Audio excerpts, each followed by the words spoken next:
27-ാം തീയതി തിയേറ്ററിൽ എത്തുമ്പോൾ നിങ്ങളുടെ എല്ലാവരുടെയും ഒരു സപ്പോർട്ട് ഞങ്ങൾക്ക് വേണം. നമ്മൾ ചെറിയ ഗ്യാപ്പിന് ശേഷമാണ് റിലീസിന് വരുന്നത്. അപ്പോൾ ആ ഗ്യാപ്പ് നികത്താനായിട്ട് നമുക്കൊരു ഉഷാറുണ്ടാവണം. സോഷ്യൽ മീഡിയയിലായാലും എല്ലാത്തിലും നിങ്ങൾ എല്ലാവരും ഇഷ്ടപ്പെടുന്ന മോക്ഷയുടെ മലയാളത്തിലെ 2ാമത്തെ ചിത്രമാണ്. കള്ളനും ഭഗവതിയും എന്ന ചിത്രത്തിലൂടെ നമ്മുടെ ഭഗവതിയായിട്ട് വന്ന് നമ്മുടെ എല്ലാവരുടെയും മനസ്സ് കവർന്ന മോക്ഷയാണ് ഈ ചിത്രിയിലും നായികയായി എത്തുന്നത്. ഒപ്പം വിജയൻ സാർ എപ്പോഴും ഒരു മാജിക് കാണിക്കുന്ന പോലെ 2 പുതിയ നായികമാരെ കൂടെ കൊണ്ടുവന്നിട്ടുണ്ട്. എനാക്ഷി ആൻഡ് ആരതി.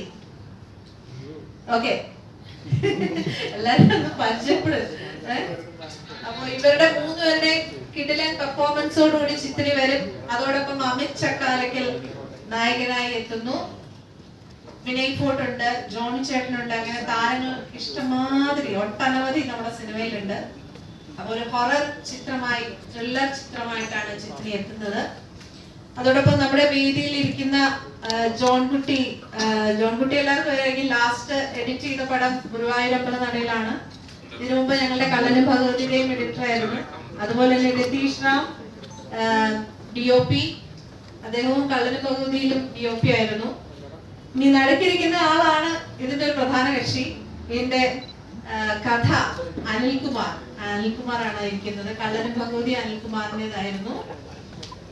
അപ്പൊ ഇങ്ങനെ വളരെ പ്രത്യേകതകളോട് കൂടിയാണ് നമ്മൾ എത്തുന്നത്. അപ്പൊ കള്ളനും ഭഗവതി എന്ന് പറയുന്ന ആ ഒരു ജോണറിൽ നിന്നും വിട്ടുമാറി ഒരു ഹൊറർ മൂവിയിലേക്ക് ചാടി കയറിയിരിക്കുകയാണ് നമ്മുടെ വിജയൻ സർ. അപ്പൊ എങ്ങനെ ഉണ്ടാവും എന്നുള്ളതിന് ഒരു എക്സൈറ്റ്മെന്റ് ഉണ്ട്. അപ്പൊ നമുക്ക് അമിത് ഒരു കുറച്ച് സമയത്തിനുള്ളിൽ എത്തും, ഒരു 5 minutes കൂടെ പറഞ്ഞിട്ടുണ്ട്. അപ്പൊ നമുക്ക് ഇത് സ്റ്റാർട്ട് ചെയ്യാം. ഫസ്റ്റ് നമ്മുടെ ഡയറക്ടർ ആയിട്ടുള്ള വിജയൻ സാറിന് കൊടുക്കാം. സർ